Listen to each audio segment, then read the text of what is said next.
کیسر و کسریٰ اسلام کے ابتدائی ایام کے تناظر میں عرب و عجم کے عمومی حالات کی داستان ہے۔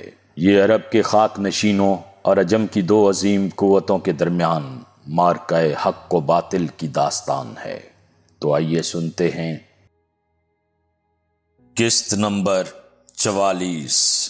عاصم نے پوچھا، کیا کیسر کے ایلچیوں نے واپسی پر خلقدون قیام کیا تھا؟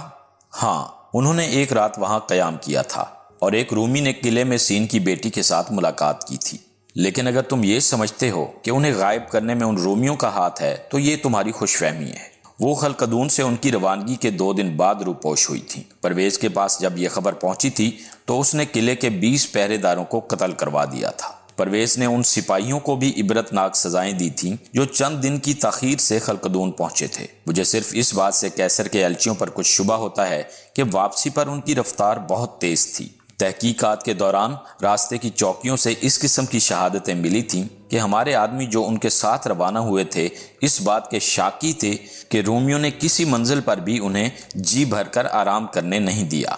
عاصم نے کہا، بہرحال آپ کو اس بات کا یقین ہے کہ پرویز نے جو سپاہی سین کی بیٹی اور بیوی کی گرفتاری کے لیے روانہ کیے تھے وہ رومیوں کے بعد خلقدون پہنچے تھے؟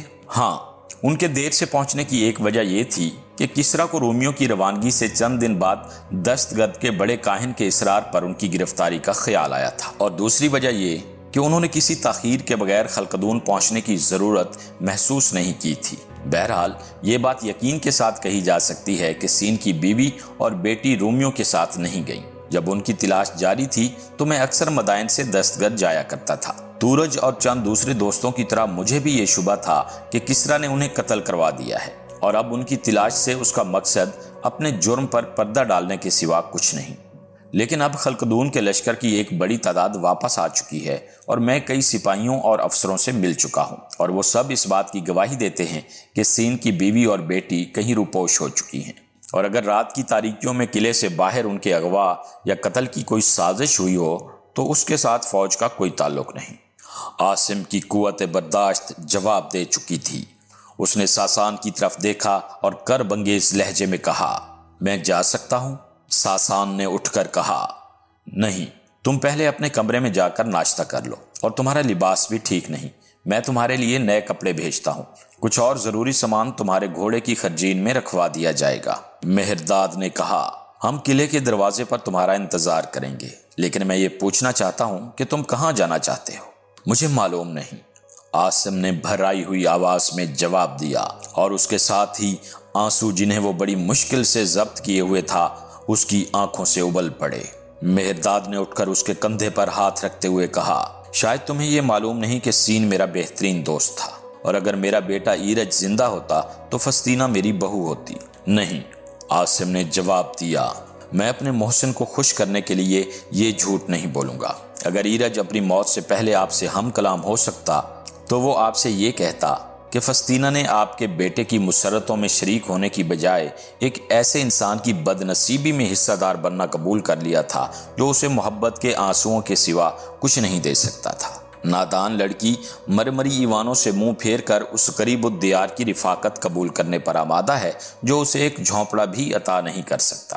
مہرداد دیر تک سکتے کے عالم میں اس کی طرف دیکھتا رہا۔ بالآخر اس نے کہا، اگر فسطینہ کو تلاش کر سکو تو تمہیں جھونپڑا تلاش کرنے کی ضرورت پیش نہیں آئے گی۔ میرے گھر کا دروازہ تمہارے لیے ہر وقت کھلا رہے گا۔ میں یہی سمجھوں گا کہ ایرج ایک نئے وجود میں میرے پاس واپس آ گیا ہے۔ عاصم نے تشکر آمیز لہجے میں جواب دیا، ممکن ہے کہ میں کسی دن آپ کے پاس پناہ لینے پر مجبور ہو جاؤں، لیکن اس وقت میں کوئی وعدہ نہیں کر سکتا۔ تم قسطنطنیہ جاؤ گے؟ ہاں، اور اس کے بعد میں ساری زندگی فسطینہ کی تلاش میں گزار دوں گا۔ ساسان نے کہا، اگر فسطینہ کے متعلق تمہارے جذبات یہ ہیں تو اسے نادان ہونے کا طعنہ کون دے سکتا ہے؟ مجھے یقین ہے کہ اسے تمہارا جھونپڑا مدائن کے سارے محلات سے زیادہ کشادہ اور خوبصورت نظر آئے گا۔ عاصم کچھ کہے بغیر کمرے سے باہر نکل آیا۔ تھوڑی دیر بعد جب وہ نیا لباس پہن کر قلعے کے دروازے پر پہنچا تو ایک سپاہی ایک خوبصورت گھوڑے کی باگ تھامے کھڑا تھا اور ساسان اور ایرج کے باپ کے علاوہ قلعے کے چند محافظ اس کا انتظار کر رہے تھے۔ اس نے باری باری ان کے ساتھ مصافحہ کیا اور گھوڑے پر سوار ہو گیا۔ ساسان نے چند قدم اس کا ساتھ دیا اور دروازے سے باہر نکل کر دوبارہ اس کے ساتھ مصافحہ کرتے ہوئے کہا، جب تم خجین میں ہاتھ ڈالو گے تو تمہیں ایک چمڑے کی تھیلی ملے گی، یہ مہرداد کا تحفہ ہے۔ اس کی یہ خواہش ہے کہ تمہیں سفر کے دوران کوئی تکلیف نہ ہو۔ عاصم نے کئی دن دریائے فرات کے کنارے کے ساتھ ساتھ اپنا سفر جاری رکھا۔ مہرداد نے رخصت کے وقت جو تھیلی اس کے گھوڑے کی خرجین میں رکھوا دی تھی وہ اشرفیوں سے بھری ہوئی تھی، اور ان اشرفیوں کی بدولت اسے راستے کی منازل میں ٹھہرنے یا تازہ دم گھوڑے تبدیل کرنے میں کوئی دقت پیش نہ آئی۔ ایران کی قدیم سرحد عبور کرنے کے بعد اس نے سیدھا ایشیائے کوچک کا رخ کرنے کی بجائے شام کے اس راستے سفر کرنا زیادہ مناسب خیال کیا جو نسبتاً آباد علاقوں سے گزرتا تھا۔ ایک دوپہر کے وقت وہ حلب سے چند کوس دور دریا کے کنارے ایک بستی میں داخل ہوا اور سرائے سے کھانا کھانے اور گھوڑا تبدیل کرنے کے بعد دریا عبور کرنے کی نیت سے گھاٹ کی طرف چل پڑا، لیکن وہاں پہنچ کر معلوم ہوا کہ بستی کی تمام کشتیاں دوسرے کنارے جمع ہونے والے مسافروں کو لانے کے لیے روانہ ہو چکی ہیں۔ عاصم جو شام سے پہلے اگلی منزل تک پہنچنے کے لیے بے قرار تھا، انتہائی اضطراب کی حالت میں کشتیوں کی واپسی کا انتظار کر رہا تھا۔ ایک ساتھ بعد 5 کشتیاں مسافروں اور ان کے گھوڑوں سمیت واپس آ رہی تھیں۔ بیشتر مسافر اپنے لباس سے ایرانی فوج کے افسر اور سپاہی معلوم ہوتے تھے، لیکن سب سے اگلی کشتی پر 8 آدمی رومیوں کا لباس پہنے ہوئے تھے۔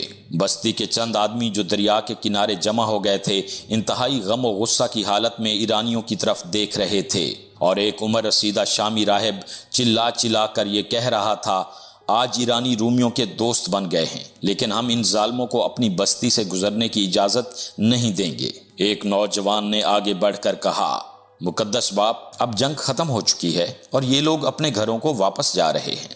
نہیں نہیں، راہب چلایا، مجوسیوں کے ساتھ ہماری جنگ ختم نہیں ہو سکتی۔ انطاکیہ، حلب، دمشق اور یروشلم کو تباہ کرنے والوں کو زندہ رہنے کا حق نہیں دیا جا سکتا۔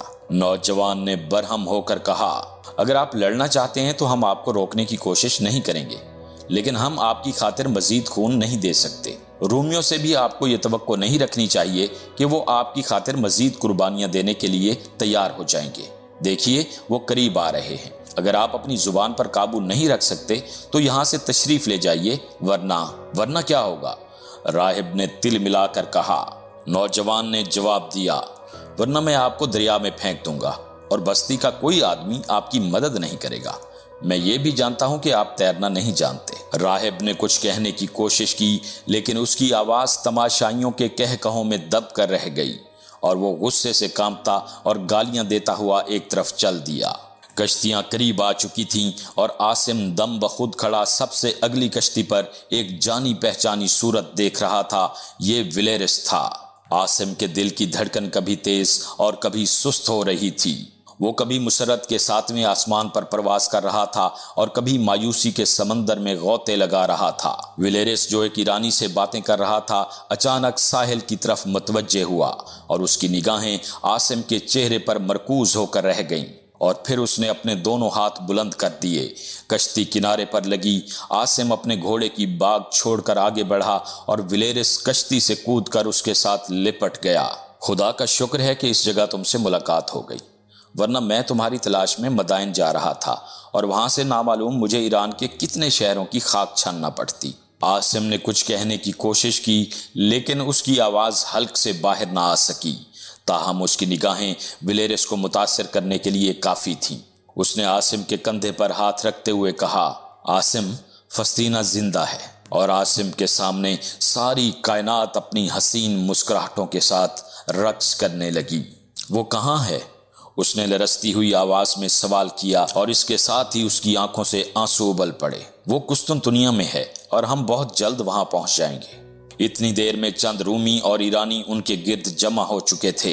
ولیرس ایک معمر آدمی سے جو اپنے لباس سے ایرانی فوج کا کوئی بڑا عہدہ دار معلوم ہوتا تھا مخاطب ہو کر بولا، قدرت نے مجھے ایک طویل سفر سے بچا لیا ہے، اب ہم یہیں سے واپس چلے جائیں گے، عاصم یہی ہے۔ عمر رسیدہ ایرانی نے آگے بڑھ کر عاصم کے ساتھ مصافحہ کیا اور اس کے ساتھی باری باری اس کی تقلید کرنے لگے۔ थोड़ी देर बाद आसिम, विलेरिस और दूसरे रूमी कश्ती पर सवार होकर किनारे का रुख कर रहे थे और ईरानी जो उनके साथ आए थे अपने हाथ बुलंद करके उन्हें अलविदा कह रहे थे। विलेरिस ने आसिम की तरफ मतवज्जे होकर कहा, तुमने ये नहीं पूछा कि फस्तीना कुस्तुनतुनिया कैसे पहुंची? आसिम ने इत्मीनान से जवाब दिया, मुझे पूछने की जरूरत नहीं, मेरे लिए सिर्फ ये जान लेना काफी है कि वो जिंदा है। कैद से रिहा होते वक्त मुझे ये मालूम हो गया था कि फस्तीना और उसकी माँ किले से गायब हो गई थी। मुझे ये भी बताया गया था कि तुम लोग वापसी पर वहां ठहरे थे और तुम में से किसी ने उनके साथ मुलाकात भी की थी, लेकिन जब तुम किले से रवाना हुए थे तो वो तुम्हारे साथ नहीं थी। मेरा ख्याल है कि सीन के किसी दोस्त ने उन्हें कुस्तुनतुनिया पहुंचा दिया होगा। विलेरिस ने कहा, खलकदून में सीन का एक ही दोस्त था जिस पर हम एतमाद कर सकते थे और वो उसका बूढ़ा नौकर फिरोज था। वो क्लाडियुस की हिदायत के मुताबिक हमारी रवानगी से तीसरे रोज शाम के वक्त उनके साथ समंदर के किनारे पहुंच गया था और रात के वक्त हम कश्ती लेकर वहां पहुंच गए थे। कैसर की पेशकदमी के अयाम में हमारे लिए सबसे बड़ा मसला तुम्हें तलाश करना था। क्लाडियुस को कुस्तुनतुनिया की हिफाजत की जिम्मेदारी सौंप दी गई थी और मुझे कई बार करताजना से रसद और कमक लाने के लिए जाना पड़ा। आसिम ने सवाल किया, अब क्लाडियुस कहाँ है? वो कुस्तुनतुनिया में है। वो मेरे साथ आना चाहता था, लेकिन त्राबजून से हरकल की रवानगी की इतला मिली और उसे मजबूरन रुकना पड़ा। मेरे साथियों को इस बात का मलाल था कि वो कुस्तुनतुनिया में हरकल का जुलूस नहीं देख सकेंगे, लेकिन अब मेरा ख्याल है कि हम शायद वक्त पर पहुंच जाएं। हमें अंताकिया पहुंचते ही जहाज मिल जाएगा और अगर हवा मवाफिक हुई तो बाकी सफर चंद दिनों में तय हो जाएगा। मैं घोड़े की सवारी से तंग आ चुका हूँ। आसिम ने पूछा, ये ईरानी खलकदून से आपके साथ आए थे? हाँ, क्लाडियुस ईरान के नए हुक्मरान के साथ सुलह के बाद खलकदून पहुंचा था और ईरानी लश्कर के सिपा सालार से ये वादा लेकर आया था कि तुम्हें तलाश करने की हर मुमकिन कोशिश की जाएगी। फिर जब ईरान की बेशतर फौज अनातोलिया के रास्ते से वापस जा रही थी तो क्लाडियुस का ख्याल था कि ये लोग किसी ताखीर के बगैर तुम्हारी खबर देंगे, लेकिन जब कोई इतला ना मिली तो क्लाडियुस ने मुझे मदाइन भेजने का फैसला किया। इस अरसा में बासफोरस के पार ईरानियों का पड़ाव करीबन खाली हो चुका था और सिपा सालार भी वापस जा चुका था। ये ईरानी जो मेरे साथ आए थे उन जंगी कैदियों में से थे जिन्हें जंग के अयाम में त्राबजून से कुस्तुनतुनिया भेजा गया था। अब मैं तुम्हें एक अफसोसनाक खबर सुनाता हूँ। फस्तीना की माँ के मुतालिक? आसिम ने मुस्तरब सा होकर पूछा। हाँ, वो कुस्तुनतुनिया पहुंचने के 3 माह बाद फौत हो गई थी और चंद माह बाद उनका वफादार नौकर भी वफात पा गया था। फस्तीना के दिल पर इन हादसात का गहरा असर हुआ है। क्लाडियुस की बीवी और बहन उसे सहारा ना देती तो खुदा मालूम उसका क्या हाल होता। माँ की मौत के बाद उसे ये एहसास हो गया था कि खुदा उससे नाराज है। वो बार बार ये कहती है कि अगर मैं यरूशलेम में राहिबा बनने से इनकार ना करती तो मेरे वालिदैन का ये अंजाम ना होता। उसने कई बार राहिबा की जिंदगी इख्तियार करने का इरादा किया, लेकिन जब क्लाडियुस और उसकी बीवी उसे ये समझाते कि आसिम जिंदा है और वो अनकरीब तुम्हारी तलाश में यहाँ पहुंचेगा तो उसकी हिम्मत जवाब दे जाती। पिछले साल एक रोज वो अचानक कहीं गायब हो गई थी। 2 दिन उसका कोई पता ना चला। तीसरे दिन अलग सुबह वो खुद ही क्लाडियुस के घर पहुंच गई और ये मालूम हुआ कि वो राहिबा बनने के लिए खानकाह में चली गई थी, लेकिन रात के वक्त उसने ख्वाब देखा कि तुम वापस आ गए हो और वो सुबह बेदार होते ही वहां से भाग आई।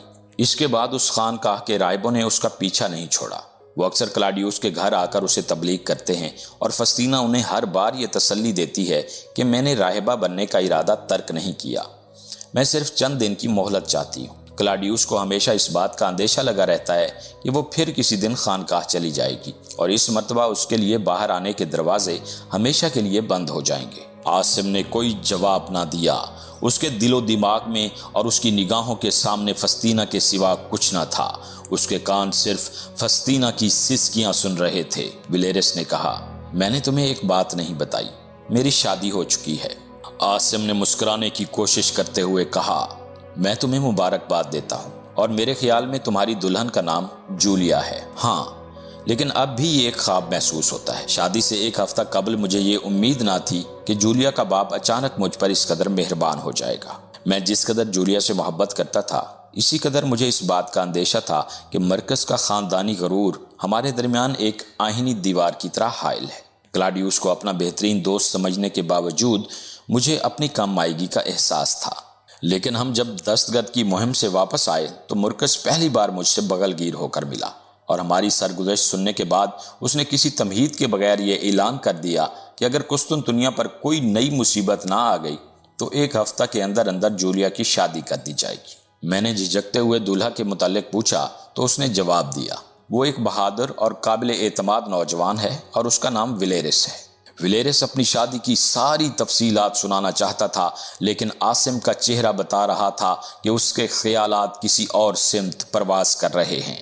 चुनाचे विलेरिस ने उसकी बेतवज्जही से परेशान होकर गुफ्तगू का मौजू बदल दिया। चंद दिन घोड़ों पर सफ़र करने के बाद आसिम और विलेरिस एक दोपहर अंताकिया में दाखिल हुए तो उन्हें ये इतला मिली कि बंदरगाह पर कुस्तुनतुनिया का एक जहाज़ तैयार खड़ा है। चुनाचे वो किसी तवक्कुफ के बगैर बंदरगाह की तरफ चल दिए, लेकिन वहां पहुंचकर उन्हें मालूम हुआ कि जहाज़ भर चुका है। चंद मुसाफिर जिन्हें उस जहाज में जगह नहीं मिली थी, कप्तान के साथ तकरार कर रहे थे। एक गस्सानी रईस इंतहाई गुस्से की हालत में चिल्ला रहा था, मैं कैसर के लिए अपने हुक्मरान की तरफ से मुबारकबाद का पैगाम लेकर आया हूँ। अगर मुझे इस जहाज में जगह ना मिली तो मैं अंताकिया के हाकिम से तुम्हारी शिकायत करूंगा। देखो, मैं कैसर के लिए तहाइफ लेकर जा रहा हूँ और फतह के जश्न से कबल मेरा कुस्तुनतुनिया पहुंचना जरूरी है। कप्तान ने बड़ी मुश्किल से अपना गुस्सा जब्त करते हुए कहा, मैं तुम्हारे तहाइफ पहुंचा देने का जिम्मा ले सकता हूं, लेकिन तुम्हारे लिए मेरे जहाज पर कोई जगह नहीं। फतह का जश्न कई दिन जारी रहेगा और तुम्हें 2-3 दिन के अंदर कोई जहाज मिल जाएगा, लेकिन मैं कैसर का जलूस देखना चाहता हूं और मुझे ये मालूम हुआ है कि कैसर बहुत जल्द कुस्तुनतुनिया पहुंच जाएगा। कप्तान ने कहा, ये तमाम मुसाफिर कैसर का जलूस देखने के लिए बेताब हैं, लेकिन इस बात का फैसला सिर्फ मैं कर सकता हूं कि मेरे जहाज पर कितने आदमी सवार हो सकते हैं। शायद तुम्हें मालूम नहीं कि अंताकिया से जितने मुसाफिर मेरे जहाज पर सवार हुए हैं वो सब कैसर के लिए कोई ना कोई तोहफा लेकर जा रहे हैं, और उनमें से कोई ऐसा नहीं है जिसे कैसर के जुलूस से दिलचस्पी ना हो। विलेरिस अपने मजबूत बाजुओं से रास्ता साफ करता हुआ आगे बढ़ा और बोला, तुम्हारे जहाज पर एक तजर्बाकार मल्लाह को जगह नहीं मिल सकती? विलेरिस, कप्तान ने चौंक कर कहा, आप इतनी जल्दी वापस आ गए?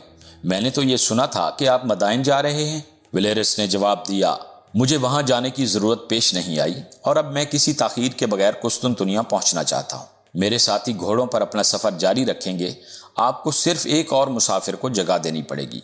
कप्तान ने जवाब दिया, आपको जहाज पर सवार होने के लिए मेरी इजाजत की जरूरत नहीं।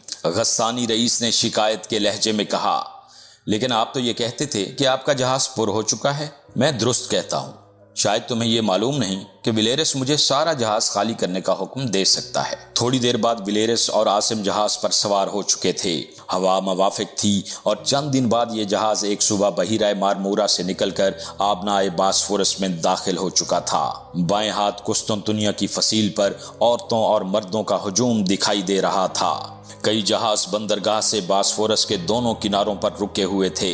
सामने बहीराए असवद की सिमत से 20 जंगी जहाज बंदरगाह की तरफ बढ़ रहे थे और सबसे अगले जहाज पर कैसर का परचम लहरा रहा था। विलेरिस, आसिम और चंद मुसाफिर जहाज के अगले सिरे पर खड़े ये मंजर देख रहे थे। जहाज के कप्तान ने विलेरिस से मुखातिब होकर कहा, जनाब कैसर तशरीफ ला रहे हैं और अब कुछ देर हमें बंदरगाह से दूर रुकना पड़ेगा। आपका क्या हुक्म है? विलेरिस ने जवाब दिया, मेरा ख्याल है हम कैसर के बेड़े की आमद से पहले बंदरगाह पर पहुंच सकते हैं। जनाब, मैं आपकी हुक्म अदूली नहीं कर सकता, लेकिन मुझे डर है कि जो लोग बंदरगाह पर कैसर के इस्तकबाल के लिए खड़े हैं वो मेरी इस जसारत को पसंद नहीं करेंगे। विलेरिस ने कहा, बहुत अच्छा, तुम कुछ दूर आगे जाकर जहाज का लंगर डाल दो और हमारे लिए कश्ती उतार दो। हम बंदरगाह के एक तरफ उतर जाएंगे। बाकी मुसाफिर एक साथ शोर मचाने लगे, जनाब, हम भी कैसर का जलूस देखना चाहते हैं। हम इतनी दूर से आए हैं, हम बरसों से इस मुबारक दिन का इंतजार कर रहे थे। विलेरिस ने कहा, हमारा जहाज इस वक्त बंदरगाह के करीब नहीं जा सकता, लेकिन मुझे यकीन है कि तुम सब कैसर का जलूस देख सकोगे। मैं तुम्हारी मदद करूंगा। थोड़ी देर बाद जब आसिम और विलेरिस के अलावा चंद और मुसाफिर रस्सी की सीढ़ी से उतरकर कश्ती पर सवार हो रहे थे, एक तेज रफ्तार कश्ती उनके करीब पहुंची और एक रूमी अफसर ने पूरी कुव्वत से चिल्लाकर कहा, ठहरो, तुम बंदरगाह की तरफ नहीं जा सकते। विलेरिस ने मुड़कर रूमी अफसर की तरफ देखा और उसे कुछ और कहने की जसारत ना हुई। विलेरिस ने कहा, कुस्तुनतुनिया की बंदरगाह इतनी तंग नहीं कि ये छोटी सी कश्ती कैसर का रास्ता रोक सके। रूमी अफसर ने माजरत तलब लहजे में कहा, जनाब, मैं आपको पहचान नहीं सका, लेकिन आप जल्दी करें, शहनशाह का बेड़ा बहुत करीब आ चुका है। तुम फिक्र ना करो, بیڑا ابھی کافی دور ہے اور تم اس عرصے میں اس جہاز کے مسافروں کو اتارنے کا بندوبست کر سکتے ہو۔ یہ سب کیسر کا جلوس دیکھنے کے لیے بےتاب ہیں۔ مسافروں کو اتارنے کے لیے 2 اور کشتیاں کافی ہوں گی۔ بہت اچھا جناب، آپ کے حکم کی تعمیل میرا فرض ہے۔ ہرکل کا جہاز بندرگاہ پر لگا اور چاروں طرف مسرت کے نعرے بلند ہونے لگے۔ وہ جہاز سے اترا اور ہزاروں انسان فرط عقیدت سے 2 زانو ہو گئے۔ معزز سامعین، ہماری حوصلہ افزائی کے لیے ہمارے چینل کو سبسکرائب کیجیے اور اس ناول کی آئندہ اقساط کے لیے بیل آئیکن پر کلک کرنا مت بھولیے۔ شکریہ۔